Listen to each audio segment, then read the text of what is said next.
Tete maswera sei? Tete ndiri kuona hangu mameseji amuri kundiisira paWhatsApp pangu ayo kayo. Ndati ndichatozosvika pakutsamwa manje because munoona imi muzukuru wenyu ndo zvaakakuudzai kuti ari kuona mameseji mufoni mangu, but mameseji haasi tomborechi emagirlfriends zvaari kufunga izvozvo, but imi makutoti neni tsika tsika panapa. Infact tete zvinhu zvingori simple, regai ndikuudzei, hakuna murume asingahure, mazvinzwa ka. Chero varume venyu imi ana baba vamaki togara tichisangana navo kumaclub kona chikwana kuisona naParamount vane magirlfriends votongotiti haba munini ndezvemusango, zvanzwa. Ngavatombotenda kuti tichiri kudzoka kumba.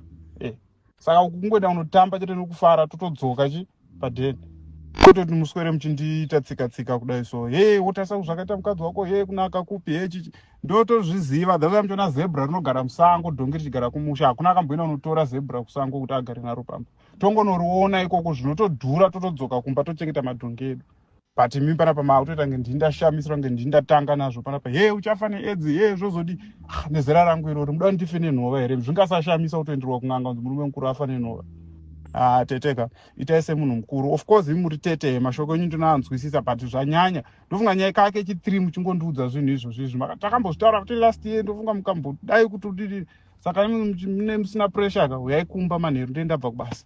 Totaura nyaya yacho yopera. Zvematsumo zvezvo zvamuri kungondiitira izvo, natsa kwawabva, rume ari kombe churu, zvipi takatozvidzidza zvese kuchikoro, hapana chimwe chatisingazivi zvimwe zvamuri kunditaurira izvo. Musanyanya kundiisa pressure, nditoriwo munhuwo, pamwe pacho ndendavhiringa, pamwe pacho zviri zvokungofara ndichitodzoka kumba.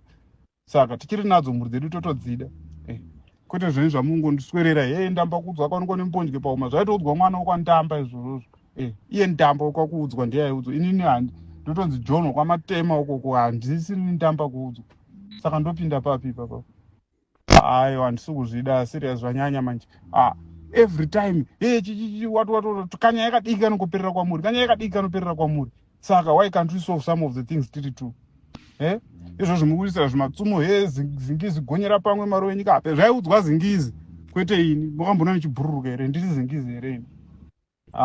Ina handichazvidi manje tete. Imimi nhasi ndendabva kubasa, munouya totaura kumba, nyaya yobva yapera. Kana muchitakura munhu wenyu motakura, that is that.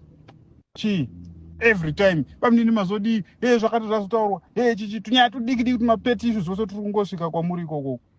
Aiwa, uyai kumba nhasi ndobva kubasa early, ndichakurumidza kubva kubasa early, uyai kuma past 5 or 6 nenda kumba totaura nyaya yacho yopera. Because zvingatoita kunge hamheno, nge ndini ndiri very bad kana kunge hamheno chimwe chinhu.